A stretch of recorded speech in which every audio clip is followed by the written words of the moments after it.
চলেন আমি আপনার কাছে বোঝাতে চেয়েছি তাহলে নবীর কথা বলছিলাম যেখানে আমার নবী সেখানে আমার আল্লাহ পাকের রহমত। ও বাবাজিরা আপনাদের কাছে আর একটা কথা বলি, খুব ভালো করে খেয়াল করে শুনবেন। এর আগে বলেছিলাম আল্লাহ দেখা যায় শুক্রবারকে ভালোবাসে না সোমবারকে ভালোবাসে। আপনারা বলেছিলেন শুক্রবার, আমি প্রমাণ করে দিয়েছিলাম শুক্রবারকে যদি আল্লাহ এত ভালোবাসে, এতই যদি শুক্রবারে মর্যাদা হয়, সোমবারে আমার নবী মর্যাদাওয়ালা নবীকে মর্যাদা শুক্রবারে না পাঠিয়ে সোমবারে কেন পাঠালো? জবাব দাও বলেছিলাম। এবার আমি আপনাকে বলছি কিয়ামত হবে কি বারে? দাদু ভাই শুক্রবারে খেয়াল করে গেছে শুক্রবারে। তাহলে বৃহস্পতিবার যখন চলে আসবে আর শুক্রবার পড়ার আগে মাথায় পাগড়ি আর আতর ঘষে উজু করে মসজিদে শুয়ে থাকবো, আল্লাহ আমি তোমার। ঠিক না বেটা? ও বাবাজিরা আমি আপনাকে বোঝাতে চেয়েছি আল্লাহ নবীকে জিজ্ঞাসা করা হয়েছে ইয়া রাসূলুল্লাহ কিয়ামত কবে হবে? আল্লাহ নবী বলেছেন শুধু কিয়ামতের বর্ণনা, নবী আমার একটাই কথা বললেন কিয়ামত কবে হবে আল্লাহু আলাম, তবে আল্লাহ ভালো জানে। 10 তারিখে মুহররমে আশুরাতে আল্লাহ শুক্রবারে অনেক কিছু আল্লাহ ঘটিয়েছে, এই দিনে হলে হতে পারে, তবে ডাইরেক্ট নবী বলিনি এই দিনে আমার আল্লাহ কিয়ামত দেবে। নবী আমার জবাব দিয়ে বললেন আল্লাহু আলাম, আমার আল্লাহ ভালো জানে। বলুন সুবহানাল্লাহ। এবার আমি আপনার কাছে জিজ্ঞাসা করি ও বাবাজিরা আমরা তো অনেকে জানি শুক্রবারে আল্লাহ কিয়ামত দেবে, আবার যদি জিজ্ঞাসা করি কত তারিখে, ছেলেরা তো ছট করে বলবে 10 তারিখে। আবার যদি জিজ্ঞাসা করি কি মাসে, ছেলেরা বলবে তো মুহররম মাসে। চলেন আমি আপনার কাছে বোঝাতে চেয়েছি আগের বক্তব্য কি খেয়াল আছে? নামাজে আল্লাহর কোরআন আছে 2% দুটো সূরা, আর যা পড়বেন সবকটা হাদিস। তাহলে নামাজেও কোরআনের অপেক্ষা হাদিসের সংখ্যা বেশি, তাহলে নবীকে আমার আল্লাহ বেশি বেশি রেখেছে। ওই নামাজটা ঈমানদারদের জন্য মেরাজ। চলেন আপনার কাছে বোঝাতে চাই কিয়ামত কবে হবে। আল্লাহ নবী বললেন আল্লাহু আলাম, আমার আল্লাহ ভালো জানে। তবে আল্লাহ নবী সাহাবারা জিজ্ঞাসা করলেন হুজুর কিয়ামত কি আল্লাহ দেখা যায় আল্লাহ কি কিয়ামত সকালে দেবে? আমার নবী বললেন আমার আল্লাহ কিয়ামত সকালে দেবে না, সকালে 2 রাকাত আল্লাহর নামে ফজর নামাজ, ফজরের ফরজ নামাজ পড়ার আগে তোমার নবীর দিকে তাকিয়ে 2 রাকাত রাসূলুল্লাহ তাআলা নবীর নামে সুন্নাত আছে, যেখানে তোমার নবী আছে ওখানে আল্লাহর কিয়ামত গজব নাই নাই না। আর একটু জোরে হবে না? হুজুর আপনি একটা বার বলবেন তাহলে আল্লাহ কি সকালে কিয়ামত দেবে না? আপনার সুন্নাতের কারণে আল্লাহ কি জোহরে কিয়ামত দেবে? আমার নবী বললেন জোহরে আমার আল্লাহ কিয়ামত দেবে না। কেন? জোহরে 4 রাকাত ফরজ নামাজ পড়ার আগে তোমার নবীর দিকে তাকিয়ে 4 রাকাত সুন্নাত নামাজ পড়তে হয়, যেখানে তোমার নবী সেখানে আল্লাহ রহমত, ওখানে কিয়ামত গজব নাই নাই। ইয়া রাসূলুল্লাহ আপনি একটা বার বলেন হুজুর আল্লাহ কি আসরে কিয়ামত দেবেন? আমার নবী বললেন না, আসরে কিয়ামত দেবে না। আসরে 4 রাকাত আল্লাহর নামে ফরজ নামাজ পড়ার আগে তোমার নবীর দিকে তাকিয়ে 4 রাকাত সুন্নাতে গায়ের মুআক্কেদা, তবুও তো সুন্নাত, ওই সুন্নাত আছে, আমার আল্লাহ নবীর দিকে তাকিয়ে ওখানে কিয়ামত গজব দেবে না। ইয়া রাসূলুল্লাহ হুজুর আপনি একটা বার বলবেন আল্লাহ কি রাতের বেলা এশা কিয়ামত দেবে? নবী বললেন না না, রাতের বেলা কিয়ামত দেবে না। রাতের বেলা এশা 4 রাকাত ফরজ নামাজ পড়ার আগে এমনও আমার উম্মত আছে 4 রাকাত সুন্নাতে গায়ের মুআক্কেদা তারা সুন্নাত পড়ে, ওখানে কিয়ামত দিলে আমি নবী আমার সুন্নাতের বিইজ্জতি করা হবে, আমি নবী ওখানে আছি, আমার আল্লাহর কিয়ামত গজব নাই। তাহলে ফজর বেঁচে গেছে নবী সুন্নাতের কারণে, জোহর বেঁচে গেছে নবী সুন্নাতের কারণে, আসর বেঁচে গেছে গেছে নবী সুন্নাতের কারণে, এশা বেঁচে গেছে নবী সুন্নাতের কারণে। শুধু বাঁচিনি কোনটা? মাগরিব। হুজুররা ইমাম সাহেবরা বলে মুসল্লি তোমাদের নামাজ পড়তে হবে। ইমাম সাহেব হুজুর নামাজের কথা বলেছে, আর ইমাম সাহেব হুজুর বোর্ডে লিখে দিয়েছে এটা হলো এতটা ওয়াক্ত হলো আজান, এতটা ওয়াক্ত হলো জামাত, এতটা ওয়াক্ত হলো আজান, এতটা ওয়াক্ত হলো জামাত। আবার লিখে দিয়েছে ইমাম সাহেব হুজুর আসরের এতটা পথ থেকে নিয়ে জাবাল ওয়াক্ত নামাজ পড়া চলবে না, নামাজ পড়া নিষেধ, এটা সূর্যোদয়, এখানে নামাজ পড়া যাবে না। তাহলে আল্লাহ নবীকে বললেন ইয়া রাসূলুল্লাহ, আল্লাহ যদি সকালে কিয়ামত না দেয়, আল্লাহ বিকালে যদি কিয়ামত না দেয়, দুপুরে যদি কিয়ামত না দেয়, রাতে যদি কিয়ামত না দেয়, আল্লাহ কোন সময় কিয়ামত দেবে? আল্লাহ নবী বললেন আমি বারের নাম বলছি না, তারিখের নাম বলছি না, মাসের নাম বলছি না, আসরের পরে মাগরিবের আগে, ওটাই হলো জাবাল ওয়াক্ত। ওই সময় কোন নবীর নামে সুন্নাত ইবাদত কিছুই নাই, নবী নাই, আল্লাহর গজব। আর যেখানে নবী আছে সেখানেই আমার আল্লাহ পাকের রহমত। আর একটু জোরে হবে না? তাহলে এখানে ফের প্রথম থেকে বলেছিলাম জান্নাত পাওয়ার জন্য নেকির প্রয়োজন না মহব্বত প্রয়োজন? ফের বলছি কোরআনে নবী মুসা আলাইহিস সালামের নাম এসেছে অনেকবার, দুটো অক্ষর মুসা, দুটো অক্ষর বললে 20টা নাকি হবে। কোরআনে ফেরাউনের নাম এসেছে 5টা অক্ষর বললে 5 10 কে 50টা নাকি হবে। নাকি কামানোর জন্য ফেরাউনের জিকির করবা? এক হাত সেলাই করতে গিয়ে 5 হাত ছেড়ে যাবে। আমরা নবী মুসা আলাইহিস সালামের নামে জিকির করব, নাকি কম হতে পারে? মহব্বত বাড়বে। আর মহব্বত যদি বাড়ে হাসরের ময়দানে তাদের সারিতে আমার আল্লাহ নবীর ওয়াদা, আমার আল্লাহ ওই সারিতে দাঁড় করিয়ে দেবেন। আর একটু জোরে বলেন সুবহানাল্লাহ। আর একটু জোরে হবে না? আর একটু জোরে হবে না? এতক্ষণ ধরে আমি আপনাদের ওয়াজ নসিহত করেছি 7:30 থেকে 8:30 9 প্রায় 1.5 ঘন্টা কাছাকাছি গেছে নাকি? এখন দরুদ শরীফ পড়িয়েছি একবার পড়াইনি, খুতবা আমি শুরু করিনি, ডাইরেক্ট ওয়াজ শুরু করেছিলাম। তাহলে এতক্ষণ হয়েছে, নবীর শানের দরুদ শরীফ পড়া হবে তো? হেলে দুলে মহব্বতে, ও যুবকেরা হবে তো বাবু? মহব্বতে দরুদ শরীফ আল্লাহুম্মা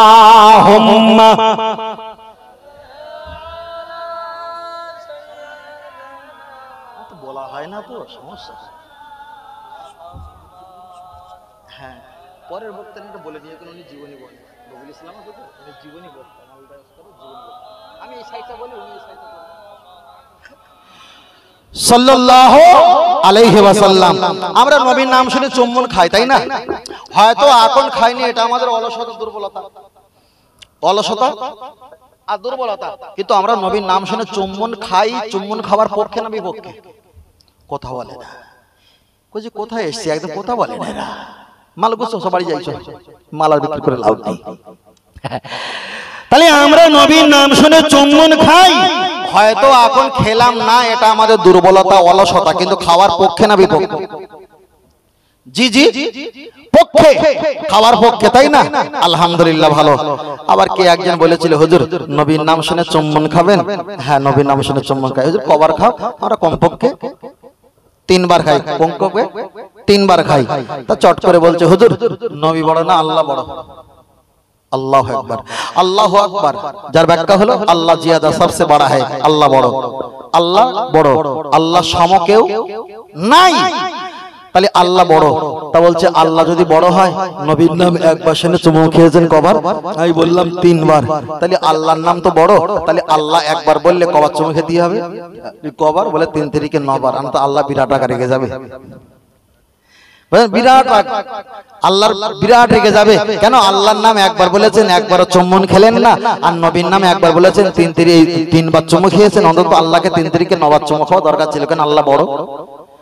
কথাটা যুক্তি ভালো, যুক্তি ভালো। চলেন ছোট করে বলছি, যারা শ্বশুর বাড়ি গিয়েছেন বিয়ে করে, শ্বশুর বাড়ি যাওয়া হয় তো? হয় না? আলহামদুলিল্লাহ। আমার দাদু ভাই তো শ্বশুর বাড়ি আর আছে বলে ঠিক নেই, কোন পাতালের তলা চলে গেছে, ঠিক আছে। যাই হোক, শ্বশুর বাড়ি যখন যায়, বিবাহ করেছে নতুন জামাই, বিবাহ করার পর শ্বশুর বাড়ি যখন গেছে, স্ত্রীর একটা ভাই ছিল, ছোট ভাই, দুলা ভাই বলে কাজে ছুটে এসেছে।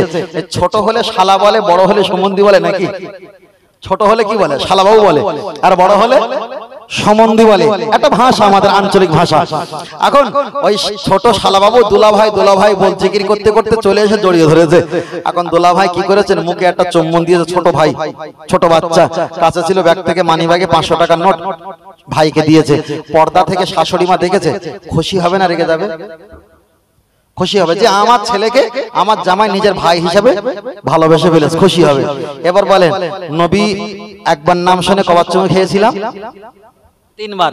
আর যিনি বলেছে আল্লাহ বড়, আল্লাহর নাম শুনে 3 তারিখে 9 বার খেতে হবে, আল্লাহ তো রেগে যাবে। এখন শাশুড়ি বড় না শালা বড়? কথা বলেন। এই সাইডে জায়গা আছে, চলে আসুন সামনে দিয়ে, চলে আসুন। এই সাইডে জায়গা আছে, ওখানে ভিড় না করে, অনেকটা ভিড় হয়ে গেছে তো আপনারা এই সাইডে আসুন। একটু আসেন বাবা, একটু আসেন। তাহলে শাশুড়ি ভাই আসুন, এই সাইড চলে আসুন। শালা বড় না শাশুড়ি বড়? তাহলে শাশুড়ি বড়, শালা ছোট। নবীর নামে একবার শুনে যদি 3 বার চুমু খাই, আল্লাহ যদি বড় হয় আল্লাহর কবর খেতে হয় বলে 3 তারিখে 9 বার। এখন শালা দিয়েছি 500 টাকা একটা চুম্মু।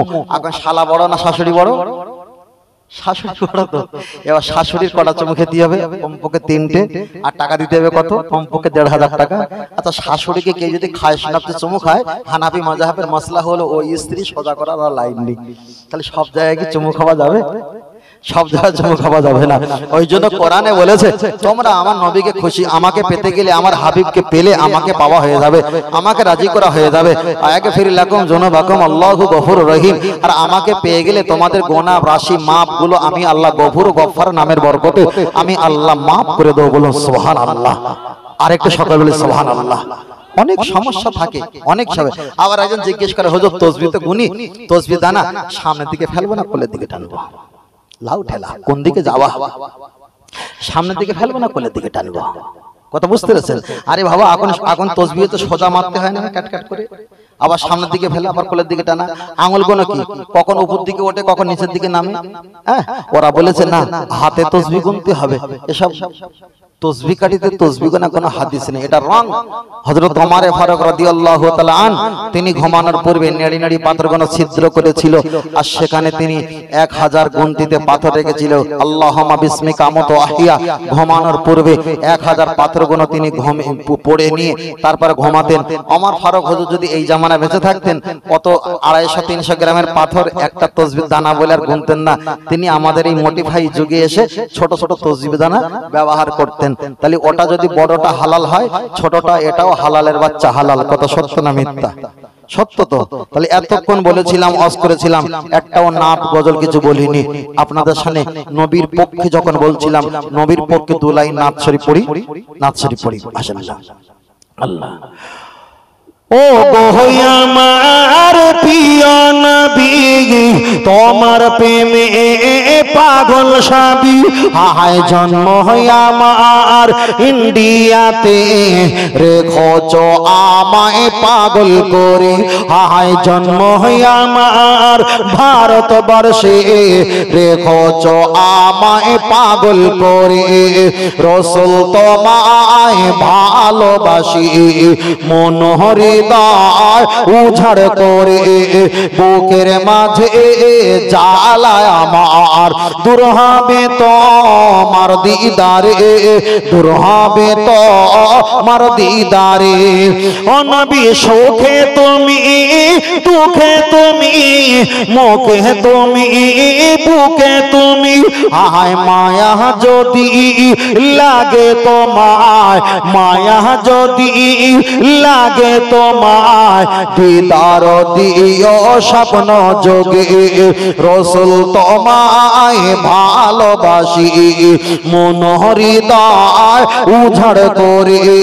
বুকের মাঝে জ্বালায় আমার, দূর হবে তোমার দিদারে, দূর হবে তোমার দিদারে।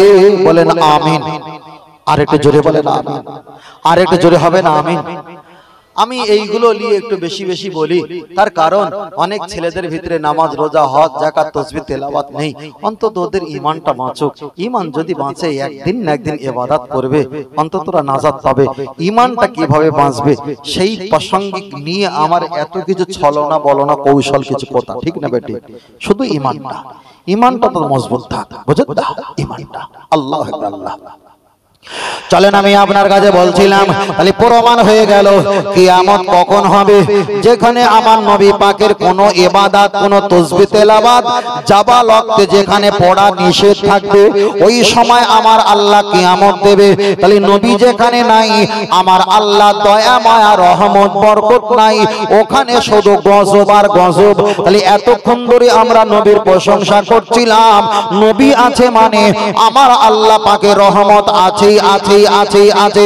এবার আমি আপনার কাছে বলছি, তাহলে নামাজের কথা বললাম, দেখা যায় নামাজের কথা বললাম, তাসবিহ তেলাওয়াতের কথা বললাম। দাদু ভাই, আপনার উযু নাই, আপনি ওয়াজ করতে পারেন, আপনার উযু নাই, আপনি ওয়াজ শুনতে পারেন, আপনার উযু নাই, ছাগল বকরি দুম্বা মহিষ জবাই করতে পারেন, আপনার উযু নাই, মসজিদে আজান দিতে পারেন। তবে এই না যে বিনা ওযুতে আজান ওয়াজ নসিহত করতে হয়, এটা আমি বলছি না।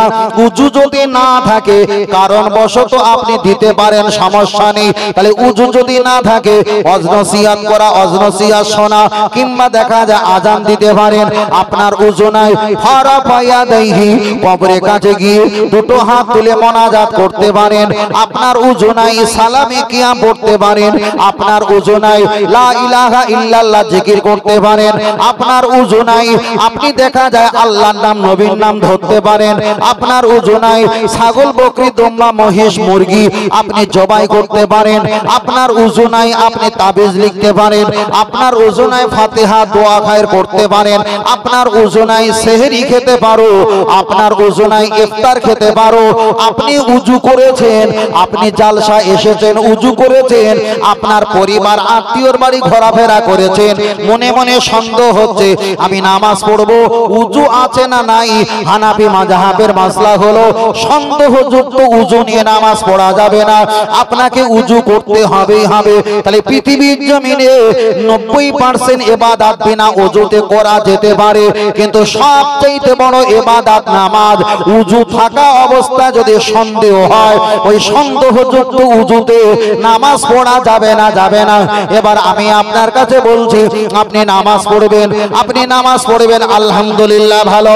তবে আপনাদের কিবলা পশ্চিম দিক হলো কোন দিকে? এই দিকটা।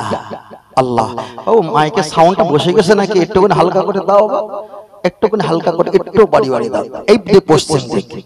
এবার বলবেন দাদু ভাই, কিবলামুখী পা করা ভালো না খারাপ? বলে হুজুর তুমি শুধু প্রশ্ন করতে, স্যার আমরা সব ঠকে যাচ্ছি। না, ঠকে না। বলেন বাবু, পশ্চিম দিকে পা দেওয়া ভালো না খারাপ? খারাপ। আচ্ছা, নামাজের জন্য পশ্চিম দিকে পা দেওয়া যাবে কি যাবে না? আমি ধরে নিলাম এটাই হলো আপনাদের কিবলামুখী পশ্চিম। আপনি যখন দাঁড়াবেন, দুটো পা এমন করে রাখবেন না এমন করে? এমন করে। তাহলে পা আছে কোন দিকে? পশ্চিম দিকে পা আছে। আপনি বলবেন হুজুর আঙ্গুল আছে, যারে আঙ্গুল কয় তারে ঠ্যাং কয়, তারে পা কয়। এটা হলো বাহু, এটা হলো কানই, এটা হলো কান, এটা হলো চুল। তাহলে চেহারাটা কোনটা? তাহলে চলেন, আপনি পশ্চিম দিকে পা দিয়েছেন। আপনার যদি উযু না থাকে, আপনার যদি শরীর অসুস্থ হয়, আপনি দাঁড়িয়ে দাঁড়িয়ে নামাজ পড়তে পারেন।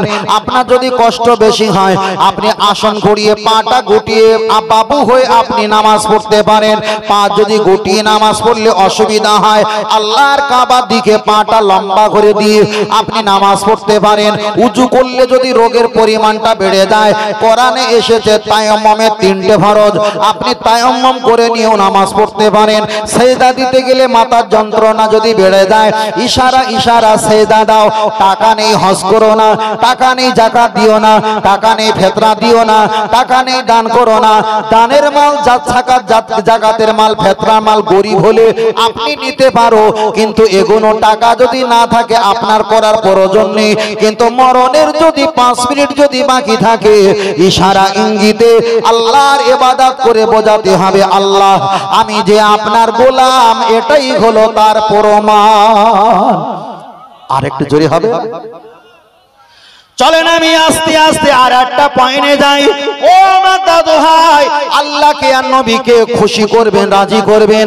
আল্লাহকে আর নবীকে খুশি করা আর রাজি করার জন্য আমাদের কোন জায়গায় যাওয়া দরকার? অনেকে বলবে হুজুর আল্লাহকে আর নবীকে খুশি করার জন্য আমি বেশি বেশি কোরআন পড়বো, আমি বেশি বেশি নামাজ পড়বো। আবার কেউ বলবে হজ করব, আবার কেউ বলবে তাসবিহ তেলাওয়াত করব। আমি কি আপনাদের একটা সংক্ষেপ কিছু অপশন জানিয়ে দেবো? ছোট্ট করে খেয়াল রাখবেন, শুধু কৌশলটা দেখেন। আর সমস্ত আলেম হুজুররা আমরা ওয়াজ নসিহত করি, জালসা করি আর বলি বাবা আল্লাহর ঘর মসজিদের সঙ্গে সম্পর্ক রাখো, বলি না? আমি আজকে দাঁড়িয়ে আপনাদের বলছি, আপনি যদি মসজিদে এশার নামাজ পড়ার পর আবার যদি রাত 12টার সময় মসজিদের তালা খুলে যদি ভিতরে গিয়ে একটা পাখা, একটা বাল্ব, লাইট জ্বালিয়ে তাসবিহটা নিয়ে যদি ইল্লাল্লাহ ইল্লাল্লাহ লা ইলাহা ইল্লাল্লাহ আপনি যদি 2 ঘন্টা 3 ঘন্টা যদি জিকির করেন, আপনি বলেন একদিন চলে গেল কিছু বলল না, 2 দিন যাবে, 3 দিন যাবে, 4 দিনের মাথায় চায়ের দোকানে আপনাকে ডেকে বলবে চাচা তোমার বাপের কারেন্ট নয়, সারা রাত জ্বালিয়ে তুমি নামাজ পড়বে। এবার বলবেন হুজুর তাহলে আমি মসজিদে তো নামাজ পড়ছি, মসজিদে তো নামাজ পড়ার আমি নিরাপত্তা পেলাম না। নিরাপত্তা কি করে পাবে? মসজিদের বারান্দা খোলা থাকে, মসজিদের ভিতরে গেট তো তালা লাগানো থাকে, যেখানে কোরআন শরীফ আছে, যেখানে মাইক সেটের মেশিন ফোন রাখা আছে, ওখানেও তালা মারা থাকে। তাহলে মাইক সেট কোরআন শরীফ নিরাপত্তায় থাকে না, তুমি কি করে নিরাপত্তা পাবে? চলেন এগিয়ে যাও, আমার কথাটা খুব ভালো করে গভীরভাবে বোঝার চেষ্টা করবেন। আপনি যদি বলেন হুজুর আমি মসজিদে গিয়ে নামাজ পড়বো, আলহামদুলিল্লাহ ভালো, আপনি মসজিদে গিয়ে নামাজ পড়লেন, ইমাম সাহেব হুজুর নামাজে মোনাজাতের পরে একটু হাত তুলে দোয়া করলেন, সমস্ত মুসল্লিরা আমিন আমিন বলে।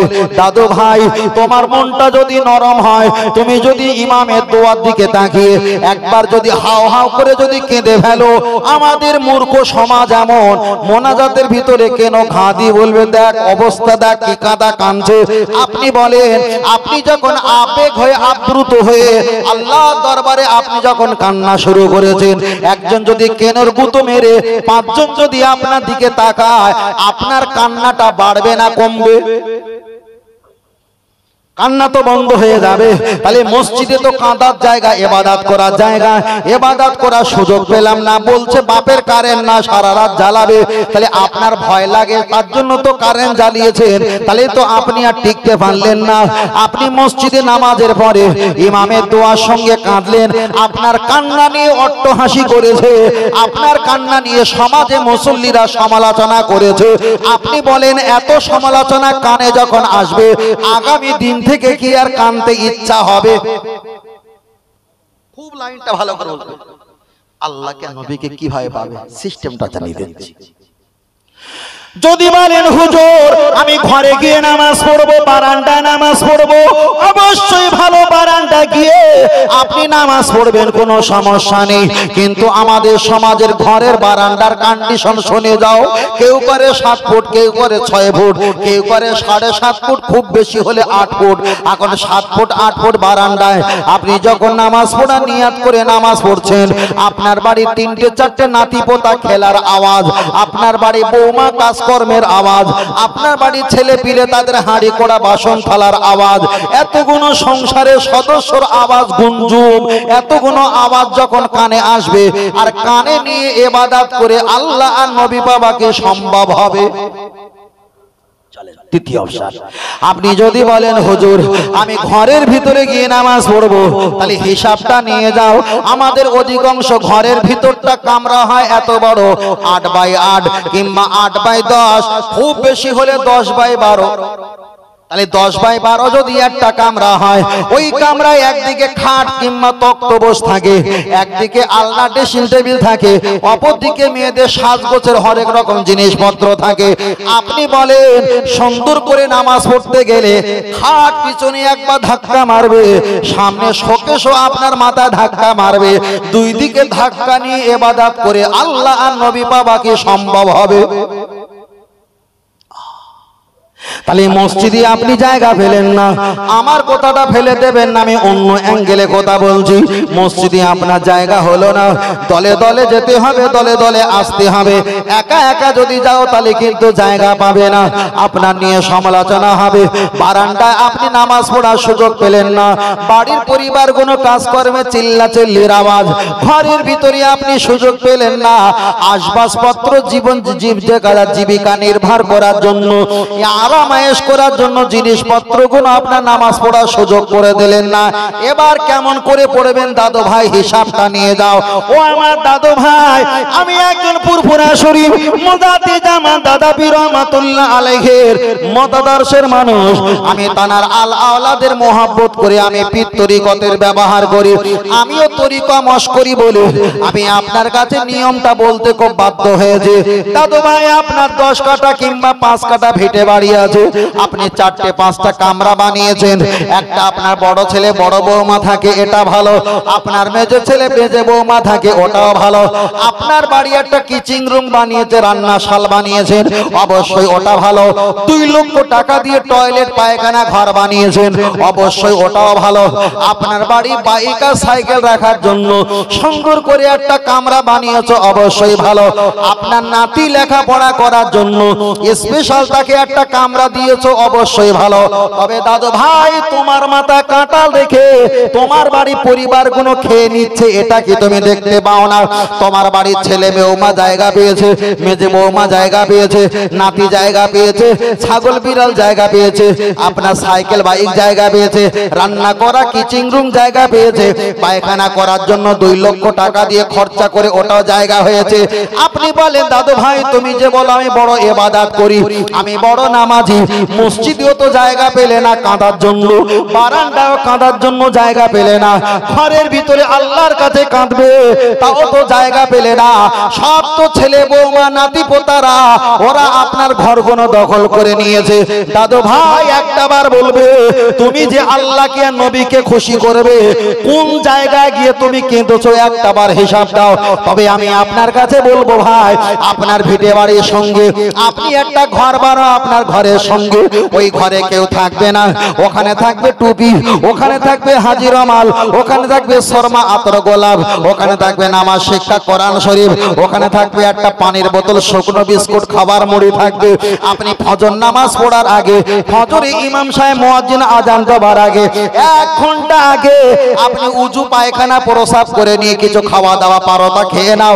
আর নইলে 1 ঘন্টা আধা ঘন্টা আগে উঠে আপনি প্রসাব পায়খানা করে নিয়ে ওই কামরা বসে তাহাজ্জুদের নামাজটা আপনি আদায় করে নাও। সেজদা গিয়ে সুবহান রাব্বিয়াল আলা, সুবহান রাব্বিয়াল আলা 3 বার বলে আর বলবে না। এবার বাংলায় আল্লাহকে বলো, আল্লাহ আমার গায়ের চামড়াটা গোটো গোটো হয়ে গেছে, আমার চোখের জ্যোতিটা কমে গেছে, আমার ব্রেন শক্তি কমে গেছে, আমার চুলগুলো পেকে লাশ সাদা হয়ে গেছে। আল্লাহ, আপনার কাছে আমি অনেক কথা বলার ছিল কিন্তু বলার সুযোগ পেলাম না। আমার ছেলে মেয়ে বিয়ে বাচ্চা প্রত্যেকে বাড়ি পরিবার ঘুমিয়ে আছে। ও রব্বুল আলামিন আল্লাহ, আজকে আমি একটা নির্জল একটা ঘর বানিয়েছি, শুধু তোমার কাছে আমার কষ্টের কথা শেয়ার করব, আমার কথাটা আপনার কাছে বলবো। আপনি সেজদা গিয়ে সুবহান রাব্বিয়াল আলা 3 বার বলে বাংলাতে আল্লাহর কাছে কাঁদো আর মোনাজাতের মতো বলে দাও। আবার সেজদাটা বড় হয়ে যাবে, আবার তুমি ওঠো, আবার সেজদা গিয়ে সুবহান রাব্বিয়াল আলা বলে বাংলাতে অনেক কথা আল্লাহর কাছে সবকিছু পৌঁছে দাও। সেজদাটা লম্বা হয়ে যাবে, এমন করে করে আধা ঘন্টা 1 ঘন্টা কাটিয়ে দাও। মুয়াজ্জিন আজান দেবে, ফজরের আজান, তাহাজ্জুদের ওয়াক্ত শেষ হয়ে গেছে, ফজরের ওয়াক্ত আধা ঘন্টা পরে জামাত শুরু হবে। তুমি নামাজ পড়ো, তাসবিহ তেলাওয়াত করো, ওখানে তুমি হাত তুলে আল্লাহর কাছে কাঁদো। তোমার চোখ থেকে যদি পানি জারি না হয়, ও আমার দাদু ভাই, আমি আপনার কাছে বলছি, কথাটা খুব ভালো করে খেয়াল করে নেবে, আমি আপনার উপকারের জন্য বলছি। চোখ থেকে যদি পানি জারি না হয়, 40, 45, 60, 65 বছর হয়ে গেছে, আল্লাহর ভয়তে চোখ থেকে যদি পানি না জারি হয়, আপনি আপনার চোখকে জিজ্ঞাসা করো, ওরে হারামখোর চোখ, তোমাকে প্রতিবার পরিষ্কার করে পানি দিয়ে পরিষ্কার করি, তুমি দেখতে পাও না বলে আমি সানগ্লাস ব্যবহার করি। তোমার কত সুন্দর করে আমি ভালোবেসে যে ব্যবহার করেছি, কত মানুষকে দেখলাম, কত মানুষের কষ্ট দেখে কেঁদে ফেললাম, কিন্তু আজকে গভীর রাতে আমার গোনার জন্য আল্লাহর কাছে আমি কাঁদবো। ওরে চোখ, তুমি কি এক ফোঁটা পানি দিতে পারবে না? একদিন কান্না আসলো না, আবার ফজরের নামাজের পর আপনি দেশে নামাজ পড়লেন, তাসবিহ তেলাওয়াত করলেন, দোয়া করলেন, কান্না আসলো না। এক সপ্তাহ চলে গেল, 2 সপ্তাহ চলে গেল, 1 মাস, 2 মাস, 3 মাস, 4 মাস যখন চলে যাবে, এমন করে কণ্ঠ নিয়ে যদি ইবাদত তাসবিহ পড়তে থাকো, এক সময় ফারাফায়া দেহি, তুমি যখন হাত তুলে মোনাজাত করবে, তোমার চোখ থেকে যখন কলকল করে পানি জারি হয়ে যাবে। ও আমার দাদু ভাই, আমি তোমার সন্তানের মতো, নাতির মতো, পৃথিবীর হুজুর অনেক ওয়াজ নসিহত করবে, আপনি বলবেন হুজুর আমার খোকা, আমি দলে দলে মসজিদে নামাজ পড়তে গেছি, দলে দলে মসজিদে নামাজ পড়ে বার হয়েছি, এমন করে আমি কাঁদতে পারলাম না, কত জলসা মাহফিল ওয়াজ নসিহত শুনলাম, এমন করে চোখ থেকে আমি পানি বার করতে পারলাম না। আপনার একটা ছোট কামরায় 1 ঘন্টা, আধা ঘন্টা আপনি একা একা নামাজ পড়ে আপনার গোনার কথা আল্লাহর কাছে শেয়ার করে আপনি যখন কাঁদবেন, 1 মাস 2 মাস পরে চোখ থেকে যখন পানি কলকল করে বার হয়ে যাবে, তখন মনে মনে করবে এই পানিটা এতদিন পর মনে হয় আমার আল্লাহ কবুল করে নিয়েছে। আর একটু জোরে হবে না? ফের বলছি ভাই, আমরা যে দলে দলে যাই আর দলে দলে আসি আর মনে করছি বিরাট কিছু হচ্ছে, ঘোড়ার কচু হচ্ছে, হিসাব করে দেখবে। ওই যাওয়ার সময় মাগরিবে নামাজ পড়েছে, 3 জনা এসেছে, একজনা নামাজ পড়তে দেরি হচ্ছে আর একজনা চুপ করে, 2 জনা দাঁড়িয়ে আছে নিয়ত বেঁধে, চাচা চলো, তোর মেজদার দাঁড়িয়ে আছে, ওকে নিয়ে যাব, নামাজ পড়ছি। 3 জনা যাবে। আচ্ছা 3 জনা নামাজ পড়ে যখন মসজিদ থেকে বাজারে আসবে, জিকির করতে করতে আসবে না গল্প করতে করতে আসবে? এই 3 জন যখন মসজিদে যাচ্ছিল, জিকির করতে করতে যাচ্ছিল না গল্প করতে করতে যাচ্ছিল? গল্প করতে করতে যাচ্ছিল না? আচ্ছা নাকি আল্লাহর নবীর গল্প করতে করতে যাচ্ছিল না কারোর বাঁশ দোয়া লোবা এই সব গল্প করতে যাচ্ছিল? বাঁশ দোয়া আর নোবা কি হবে? কি হবে? আপনি রাস্তায় একা একা হাঁটবেন, আপনার দুটো মুখ, দুটো ঠোঁট এক জায়গা থাকে, ভিতরে জবানটা, জিহ্বাটা ইল্লাল্লাহ, লা ইলাহা ইল্লাল্লাহ জিকিরে থাকবে, 24টা ঘন্টা জিকিরে থাকবে। জিকির করতে করতে এমন অভ্যাসগত হয়ে যাবে, কলব জারি হয়ে যাবে, খানা পিনা, চলাফেরা, ঘুম চলবে, অটোমেটিক ইল্লাল্লাহ ইল্লাল্লাহ, আল্লাহ আল্লাহ জিকির শুরু হয়ে যাবে। তখন তো আপনি দুনিয়ার মানুষের থেকে একটু আলাদা থাকবেন, আপনি একা একা থাকবেন। কেন? আপনি আল্লাহর কাছে উত্তম বান্দা হয়েছেন। আপনার কাছে আর কেউ চা খাওয়ার জন্য বিছানা ছেড়ে দেবে না, ভাই বস। ওই যে বসলে আমেরিকার খবর, বাংলাদেশের খবর, পাকিস্তানের খবর, সৌদির খবর সব ওই জায়গায় বসে বসে হয়, ঠিক না ঠিক? ওর বাড়ি দুপুরবেলা কি রান্না করবে এ খবরটা জানে না। কথা বোঝেন না? আমি এইসব হারামখোর নামাজি, এইসব হারামখোর চাষা, বুড়ো চাবলুস ইবলিস আমি জীবনে দেখতে পারিনি। জীবনে সালাম দেয়, ও সালাম ওই জবানে সালামে আমি রেখে দেই, তোমার সালাম আমি নেব না। তার কারণ এসব হারামখোর যারা বুড়ো আছে, এরা জানে নামাজ পড়তে হয় তাই পড়ি। এদের সঙ্গে মুসাফা করলে গাড়ি চালানোর সময় হাত সঙ্গে দিকে বিড়ি বিড়ি আর খৈনি খৈনি দুর্গন্ধ। হায় রে হারামখোরের বাচ্চা, হারামখোর, তোর সঙ্গে মশাবা করেছি আর বিড়ি আর বিড়ি গন্ধ। তার জবানের দিকে তাকানো থাকে, জবানের দিকে তাকায় বিড়ি আর সিগারেটের বিড়ি বিড়ি গন্ধ। ছি ছি ছি ছি ছি ছি ছি, তোর মুখ জবান পবিত্র হলো না, তুই আল্লাহকে ডাকবি কোন পবিত্র হালাতে? কথা বলেন। আগের বক্তব্য বলেছিলাম টুপি এত ময়লা, মানে মৌমাছির খবর দিলে টুপিতে চাক করে মাছি মধুগুলো রসগুলো নিংড়েলে চলে যায়। যার টুপির কন্ডিশন খেয়াল থাকে না, সে মোবাইলের খবরে খেয়াল রাখে, অমুক তারিখে এই হয়েছে, অমুক তারিখে তেই হয়েছে। এইরকম মুসল্লি, এইরকম পরহেজগার মুসল্লি গ্রামে যার বাড়ি থাকবে তার বাড়িটাও শেষ, মসজিদটা থাকলে মসজিদের পরিবারটাও শেষ, ওর সঙ্গে যে থাকবে সেও শেষ, একদম সব শেষ করে তছনছ করে দেবে। ফের বলবো, এলাকা যারা হাফেজ আছেন, আলেম আছেন, ইমাম আছেন, নামাজি আছেন, মুয়াজ্জিন আছেন, পরহেজগার আছেন, সত্যবাদী যারা ব্যক্তি আছেন, ভেড়ার মতো দলে না চলে সিংহর মতো একা চলবে। তবে মুনাফিক বাঁদরাও মার্কা মুসল্লির সঙ্গে থাকলে দুনিয়াও শেষ হবে, পরকালও শেষ হয়ে যাবে, একা থাকবে। রবীন্দ্র ঠাকুর বলতো না, তোমার ডাক না শুনে কেউ না চলে তবে একলা চলো রে, একা একা আল্লাহ পাওয়া যায়, খোদার কসম একা একা আল্লাহ পাওয়া যায়, দলে দলে আল্লাহ পাওয়া যায় না। আল্লাহর ওলি যারা আল্লাহওয়ালা হয়েছে তারা একা একা কেঁদেছে, একা একা ইবাদত করেছে। জনগণ এসেছে দোয়া তাবিজ দিয়ে বিদায় দিয়েছে, স্ত্রীর হক আদায় করেছে, নাতির হক আদায় করেছে, আলাদা কামরা গিয়ে রাত 12টা 1টা 3টে পর্যন্ত তসবিহ পড়ে পড়ে আল্লাহর নবী পাওয়ার জন্য রাস্তায় ঘন্টা কি ঘন্টা রাত জেগে তসবিহ পড়েছে, শুধু আল্লাহর নবী পাওয়ার জন্য। বলো সুবহানাল্লাহ। সেখানে দল ছিল না, সেখানে ছিল একা। ফজরের নামাজ এটা তসবিহ বেশি বড়, তসবিহ বেশি পড়ে চায়ের দোকানে দেখবে তোমার পার্টি যারা সব চলে গেছে, তুমি একা। ফের বলছি দরুদ শরীফ পড়বে, আল্লাহুম্মা সাল্লি আলা সাইয়্যিদিনা মুহাম্মাদিন নাবিয়িল উম্মি ওয়া আলিহি ওয়া সাল্লিম। যদি বলেন হুজুর এত বড় দরুদ শরীফ পড়তে পারবো না, আল্লাহুম্মা সাল্লি আলা মুহাম্মাদ সাল্লাল্লাহু আলাইহি ওয়াসাল্লাম। যদি এত বড় পড়তে পারবো না, সাল্লাল্লাহু আলাইহি ওয়াসাল্লাম, সাল্লাল্লাহু আলাইহি ওয়াসাল্লাম নিয়ত করে নেবে। এই যে তাসবিহ আছে না আমাদের মসজিদ, তাসবিহ রাখে 100 দানা, 100 দানা তাসবিহ রাখো। সারা জীবনে 100 দানা পড়ার নেই, তাসবিহগুলো ময়লা হয়ে কালচিত হয়ে গেছে, কালচিত পড়ে গেছে, কালচিট পড়ে গেছে, পড়ার মতো কেউ নেই। সেই সবুজ দানা তসবিহ আমার 14 পুরুষ গোষ্ঠী পড়েছে, আর আজই পর্যন্ত মসজিদে সবুজ দানা তসবিহ আছে, কথা ঠিক না ঠিক? আচ্ছা সবুজ দানা ছাড়া আর পৃথিবীতে অন্য কোনো দানা তসবিহ নেই? আছে তো, কিন্তু সবুজ দানা কেন? ওই সিলসিলা চলে আসতে আসুক, কোনো যায় আসে না।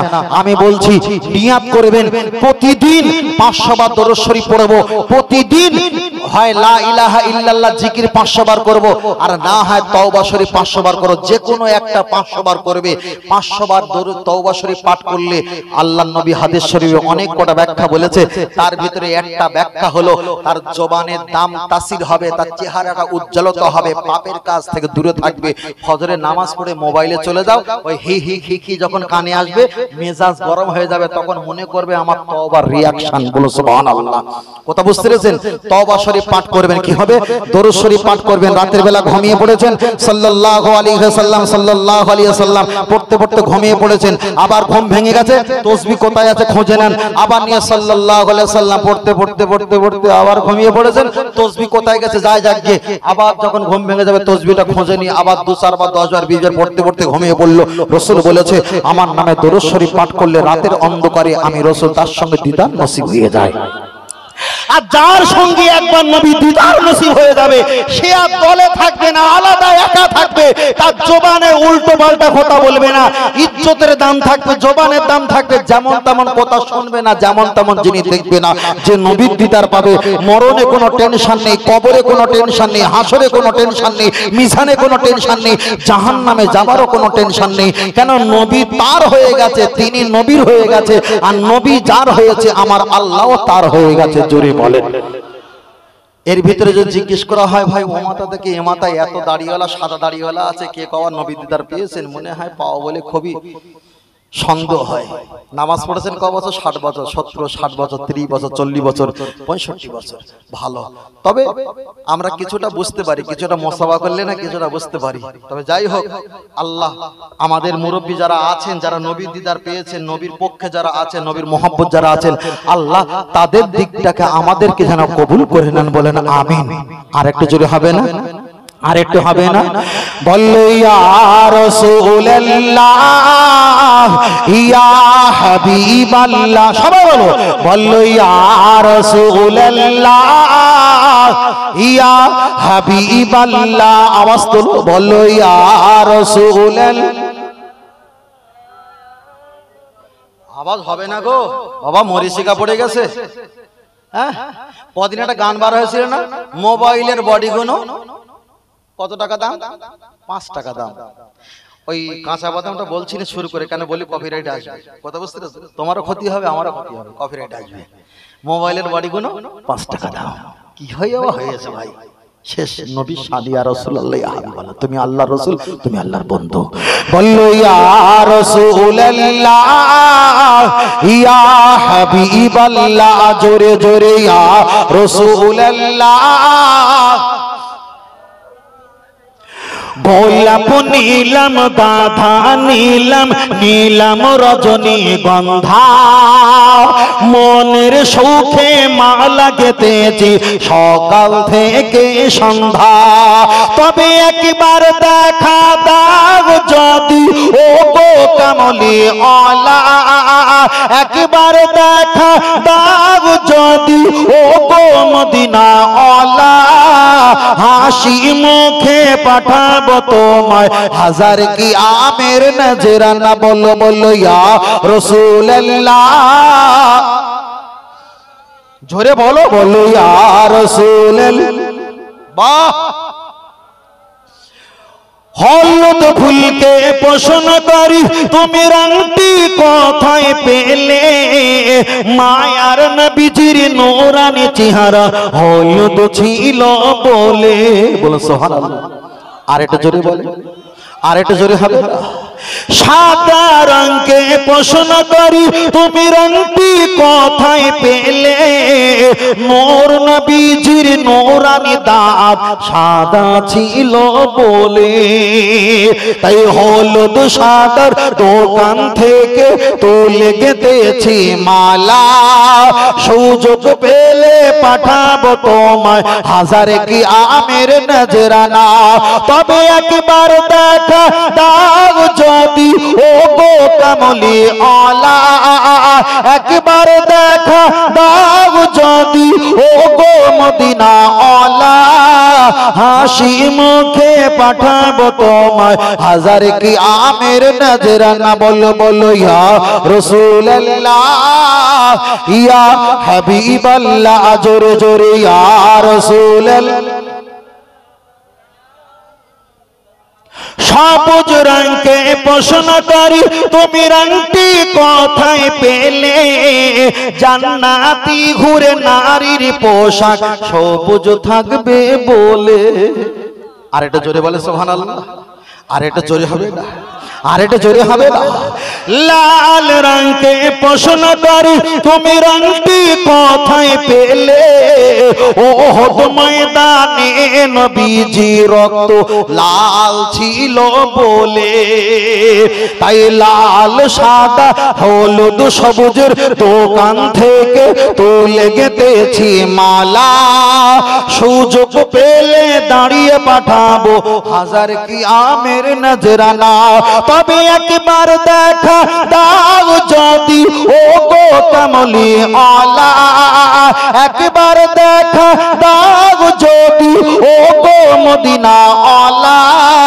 হাসি মুখে পাঠাবো তোমায় হাজার কি আমের নজরানা বলো বলো ইয়া রাসূলুল্লাহ বাহ আরো জোরে ইয়া রাসূলুল্লাহ নারায়ে তাকবীর এই কোণার দিকে কি ঘুমাচ্ছ নাকি বাবু বড় ভাই ঘুমাচ্ছ নাকি সবাই সজাগ আছেন তো বাবা আর একটু আমার বড় ভাই মেজো ভাই ছোট ভাই একটু মিলে সকলে তাকবীর দেন নারায়ে তাকবীর এই যে মুখ ঢাকা এই যে কি সাংঘাতিক জিনিস ভাই আগেকার আমার মুরব্বি দাদু ভাইরা বলতে পারে ভালো ওই পরের ক্ষেত দিয়ে ক্ষেতের পাশ থেকে যখন গরু নিয়ে যেত একটা মুখে জালি দিত না জালি দিত না মানে বলছে কি রেগে বলে মধ্যাহ্ন শফিকুলের খেতে মুখ দিবি না তো কখনো মানে কখনো অন্য খেতে মুখ দিবি না তাই মুখে একটা জালি মেরে নিয়ে চলে যেত